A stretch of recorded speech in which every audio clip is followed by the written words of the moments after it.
Welcome back for another episode of WVU Extension Today on West Virginia Public Broadcasting and YouTube. I'm your host, Zach Harold. Springtime is here and we're all getting the itch to head outside for some exercise and good old-fashioned vitamin D. With that in mind, we're going to kick off today's episode with a trip to the Wetzel County 4-H camp in New Martinsville to learn more about the newly constructed walking trails there. Let's check it out. It's a wonderfully built trail. Here's something that's really nice that people don't have to leave their hometown for.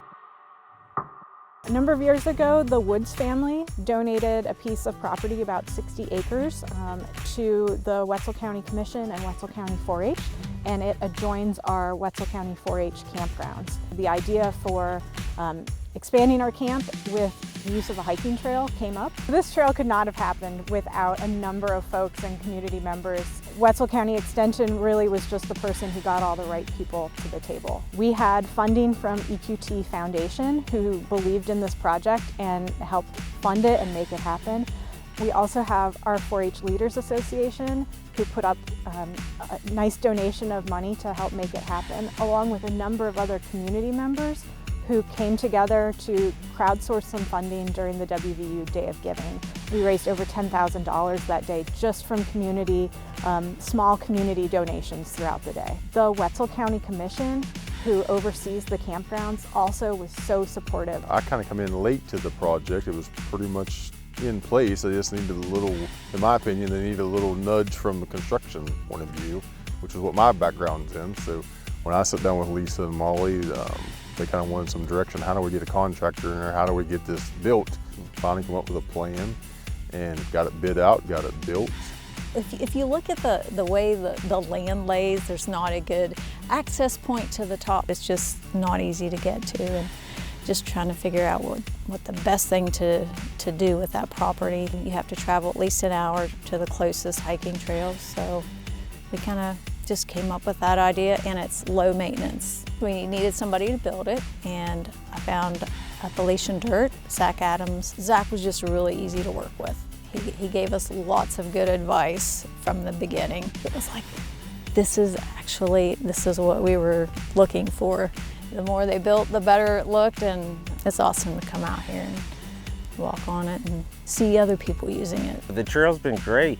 It's like a breath of fresh air out here. You have a bad day, you come out here for a run, and it makes everything better. Anytime you can add anything, especially that's free to the public, I think it's a good thing.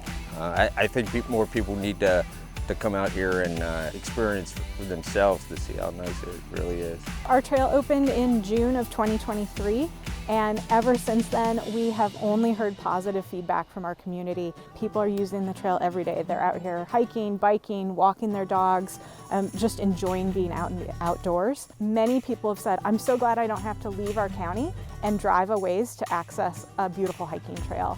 Many people would go across the river to Ohio or over to Morgantown to hike, but they don't have to do that anymore. They can be right here and use it. Right now we have 2.5 miles of trail built, but that only accesses a small portion of this property. We could really build it out to a few more miles worth of trail.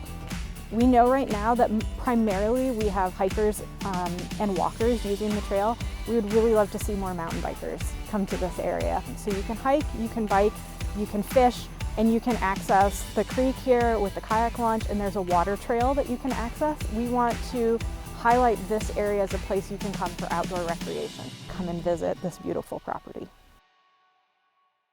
While we're on the topic of West Virginia 4-H, let's take some time to meet a few of the extraordinary youth in the Mountain State.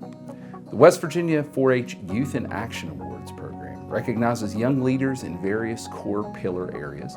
The program gives winners the chance to share how 4-H changed their lives and the skills they've gained to change the lives of others. First up, we'll meet Paisley, the 2023 Youth in Action STEM Award recipient. Winning this award is really important to me because I want to continue doing the STEM outreach, just getting young people excited about STEM and showing what the STEM field has to offer. My parents are both engineers, and so they really got me into just like doing fun science experiments in the kitchen and stuff. And when I joined 4-H, I became part of the Clover STEM's robotics team, and I liked it a lot. But I decided to start my own team at my elementary school, the Putnam Pink Ladies robotics team, and it was just an all-female team, and we competed for 5 years. We went to the International Championship in California. Our 5th year, we won the state championship. We were supposed to go to the World Robotics Competition, but because of COVID, it was canceled. My team stuck together and we started doing STEM outreach with local Girl Scout troops and church youth groups, my elementary school, just to get kids involved and excited about STEM. I'm thinking I want to do like a STEM Saturday at the Clay Center where we could get Putnam County 4-H'ers and elementary schoolers to explore some of their facilities like their planetarium, and also use the grant to purchase hands-on STEM supplies to do experiments and just get them excited. I would just say I'm really proud. It's something I've worked really hard for and something that brings me a lot of joy. I like getting young people excited about STEM. Next up, we'll meet Emily, our Youth in Action Agriculture Award recipient. Emily credits 4-H with inspiring her to make a change in her local community, including various community gardens. And lucky for us, she's here to share her story firsthand. I've learned a lot through 4-H with leadership, and it's given me opportunities I wouldn't have had before. If I hadn't been in 4-H, I would have not got to experience the things that I have, and I wouldn't have gotten the opportunity for this grant, which is going to help my projects in the future. I've done a lot in my local community with gardens. Whenever I was in 8th grade, I implemented a community garden with Girl Scouts, fruits and vegetables, stuff for the local community. It was just a box type, but we had lots of variety. There was green beans, tomatoes. Anybody who came through, they could get whatever they wanted. Last year, I implemented a pollinator garden and expanded on the community garden a little more. So now there's 3 boxes at the local library. Their pollinator garden has lots of native plants, flowers, so there's milkweed and other plants like that. There's about 7, and it's got a butterfly dish too, so if a butterfly or a bug wants to come by and get a drink, they can. I feel like people won't have more access to fruits and vegetables that they want now because 4-H, our local 4-H, our county, we have a blessing box there too, so people can come and get prepackaged goods too. So the community now has more food sources available. It means a lot to me that I'm getting funding for it, so we don't have, 4-H and Girl Scouts helps me a lot with funding, and but I pull a lot of that myself, my mother. So getting additional funding means that we're going to be able to have top quality. I want to do another garden. I want to expand upon that. I don't have an exact location yet, but I'm hoping to do it in a different spot because that area, we've kind of filled it up now. So I want to try to do it where we do our 4-H camp so we can kind of branch out. Finally, let's catch up with Ashley, our 2023 Youth in Action Civic Engagement Award recipient. We'll learn more about her successful Brown Bags for Vets project, how 4-H shaped her life, and more. 4-H in general, it helped me to be the person I am today. I love doing service projects for people, just being the best person I can be. My project was a brown bag for veterans. In my local area is the VA, and they go up to Pittsburgh to get treatment. Before treatment, they have to do some fasting. After they're done with all their stuff, they will have a lunch bag, and in the lunch bag they'll have a box of tuna, applesauce, a bottle of water, and then a little dessert as well.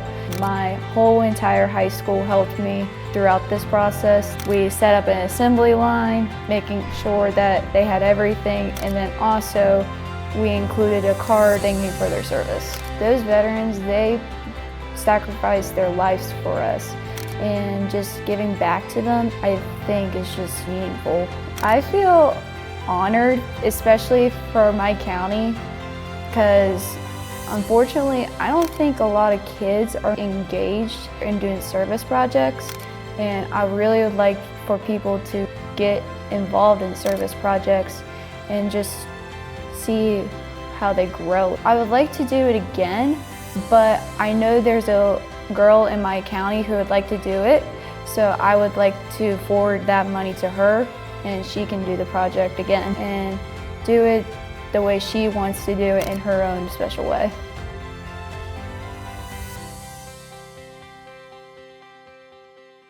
While our Youth in Action Award recipients are nothing short of amazing, young folks in West Virginia are making an impact outside of 4-H too. This year we're celebrating 30 years of WVU Extension Energy Express, a free 6-week summer reading and nutrition program for 1st through 6th graders living in West Virginia's rural and low-income communities. It takes a village to make this program a reality, and that includes AmeriCorps members who serve as Energy Express mentors and community coordinators.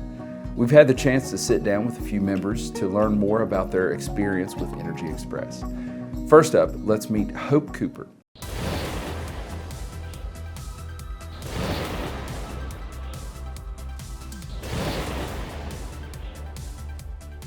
I found out about AmeriCorps and Energy Express basically through word of mouth. I did a community coordinator position, which is where you just recruit volunteers and try to get the community involved. I did it my first summer, not really knowing what to expect or anything. I loved it. I stayed at the same site, drove 45 minutes to an hour, one way, every day, 5 days a week. I loved it. I absolutely loved it. Energy Express is big about preventing the summer slide, which is where kids digress during the summer because they're not reading and learning. So the first day they come, we're like, oh, we're like a reading-centered program. They're like, oh, we don't want to read.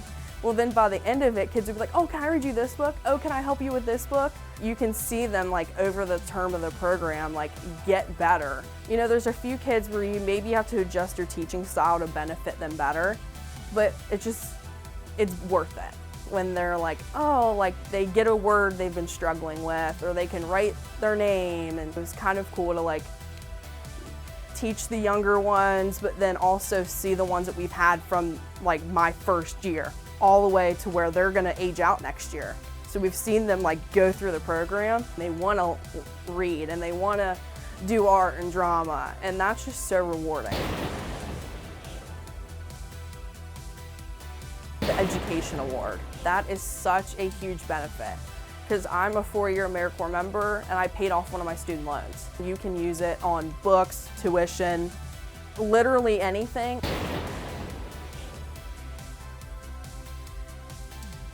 If you are going to a college in West Virginia, whether it's undergraduate, graduate, professional, whatever, you can get a semester of tuition waived. Just do it because it's so worth it in many different ways. It's a wonderful program because you get real experience and then you have AmeriCorps on your resume. Part of the reason I got some of my internships were because I had AmeriCorps on my resume.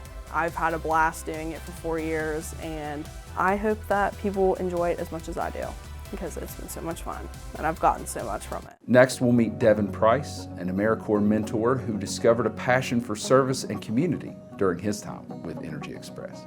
Let's check out that conversation.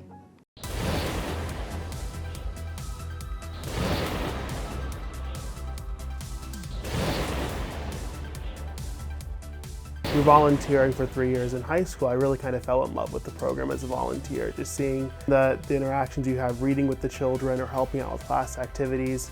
This past summer was my 3rd summer as a mentor, and I hope to continue doing so in future summers as well.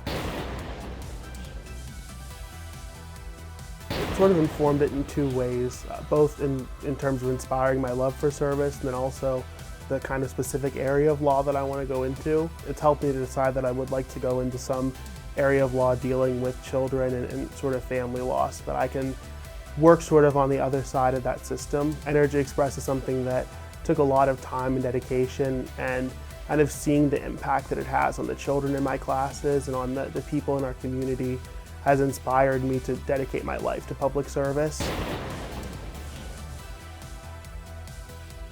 There was this one kid, and he wasn't actually in my class, but he didn't have a lot of people to talk to in his class, and so at lunch every day he would come up to my class's lunch table and I'd just have brief conversations with him every day throughout the summer.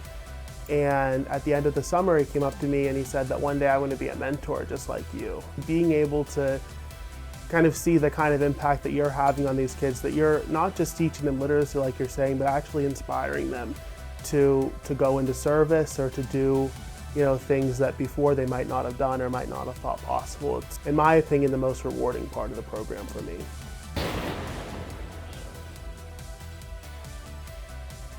Being an AmeriCorps member, whether as a mentor or some other AmeriCorps program, gives you an opportunity to help a community that you grew up in. West Virginia has, I believe, one of the highest concentrations of AmeriCorps members in the country, so there's no absence of opportunity to serve your community in this state. You can really learn a lot about yourself and your community through that service. If you care about the children in your community and you want them to learn and grow, Energy Express, I think, is such a vital program, and you can be a part of that learning and growing by being a mentor or a community coordinator in Energy Express. For 7 years now, the WVU Extension Family Nutrition Program has sent seeds to thousands of West Virginians through its super popular Grow This West Virginia Garden Challenge. This year, we decided to take a peek behind the scenes and learn how those seeds get from Extension to your doorstep. Tim Dodd of Dunbar Printing in Dunbar, West Virginia, will be our guide.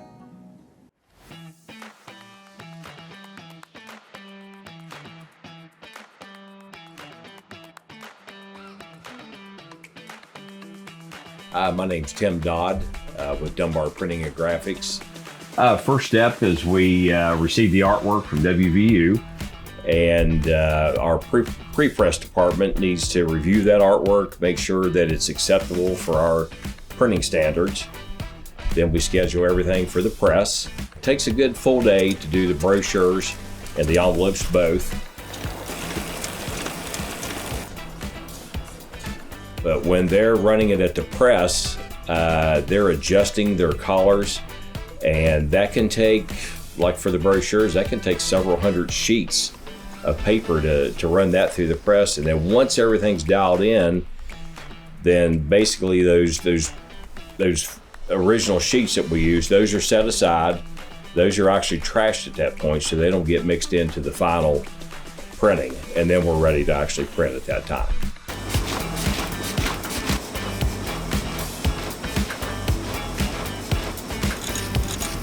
Once the printing's completed, we have to let it set for 24 hours before we can handle and do anything with it. It takes a good 24 hours for those inks to dry. Once the envelopes are finished, they go back in the back to our mail room. That's where we have to print all the addresses on everything. Once the addressing is complete, then all the envelopes are brought up to a room where we have where we're at now, where all the seeds are stored. But when the seeds arrive, they come in on a large truck. This year there was 3 pallets. Each of those pallets were about 7 feet tall, so there was a considerable amount of seeds that arrived. It takes a good half a day to unload those. It takes another half a day to a day to get them in this room and sort them all out. Once the brochure is printed, it's had time to dry. It goes over to the other side of our shop, which is our bindery department. We cut those down to the finished size of what the brochure is. The cutter has a good bit of strength. You can cut probably cut about 500 sheets at a time on those. That's done before we start folding them. There's different speeds we can set up on that, but the folding machine, in this case, with it just being a single page brochure, we was able to run those through fairly quickly. That takes another day to fold those because it's a pretty large quantity on those. Then we have everything ready. Then we have all of our people lined up, ready to start stuffing the seeds, and that's about a 3-week process.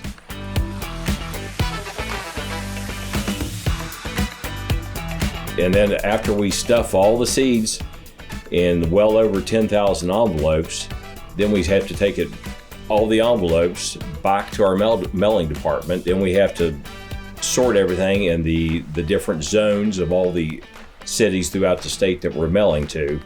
And then we pack all that up in trays, and then we're ready to load it onto our van and take it to the post office.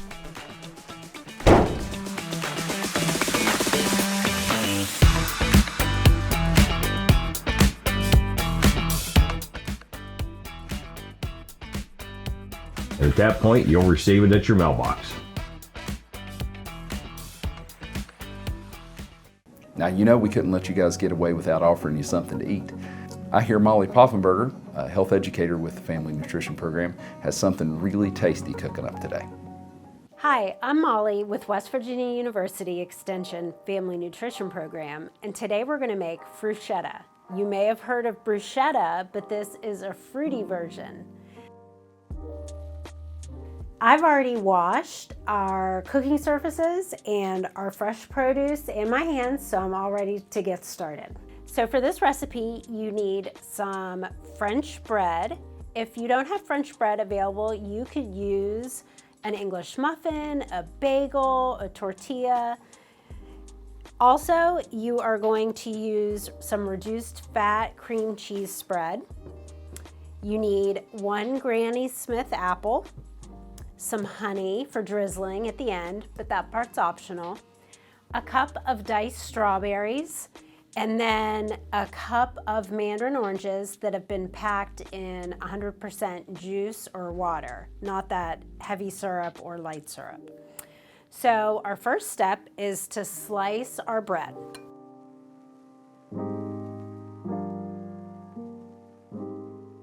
I'm using a bread knife, which makes it a lot easier to cut through the bread. If you use another knife, like a chef's knife, you're gonna end up smashing it, and this helps to keep your bread in a nice shape. This would be a great recipe to serve for guests or a party. It's kind of like a fruit salad on a piece of bread. So I've got my sliced bread and I'm going to toast it under the broiler for a few minutes.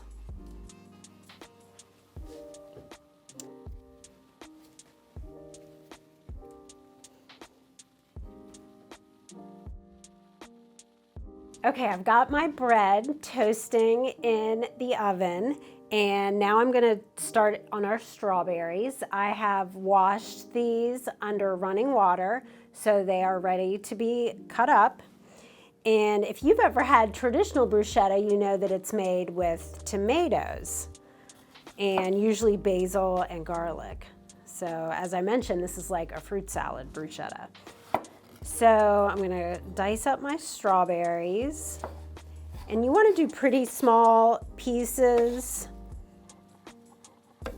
so that when you get a bite, you're gonna have a bite of the oranges, the strawberries, and the apple. The sweetness from the strawberries, the apple, since it's a Granny Smith, will be real tart.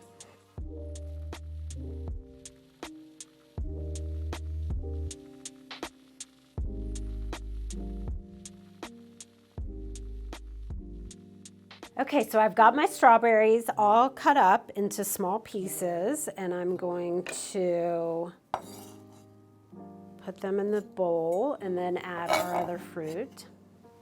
And you could definitely do different fruits for this. Anything that you might have on hand. I've got our mandarin oranges ready to go. And then our Granny Smith apple.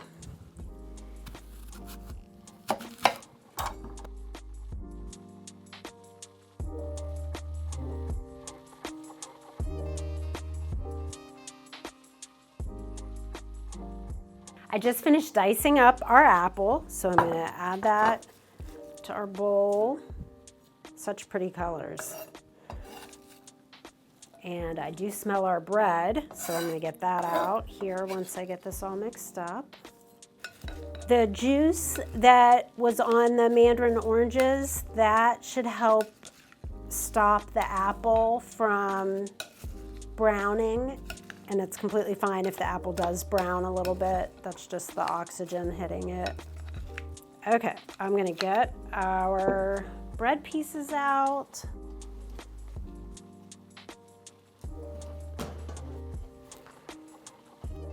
Okay, I've got our bread all ready to go and our cream cheese spread.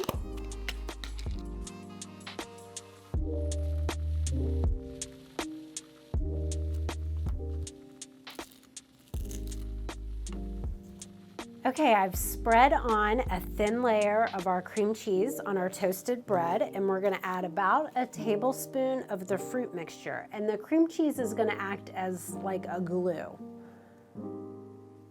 And this is a part that the kids could help with, adding that mixture on top. And wouldn't this just look lovely on a plate for a party or a picnic? I think kiwi would look good in it.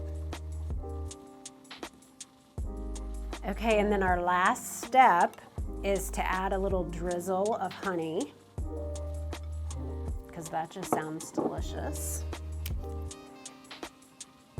Or even a sprinkle of cinnamon would be good.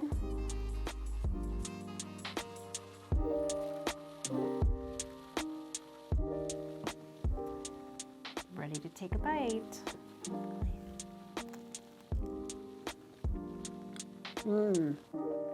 That is really delicious. To see the full recipe with ingredient list and directions, check out our YouTube page or our website. And I hope you join me back in the kitchen again real soon. Thanks so much. Bye-bye. Thank you for joining us for another episode of WVU Extension Today. We'll see you right back here in April.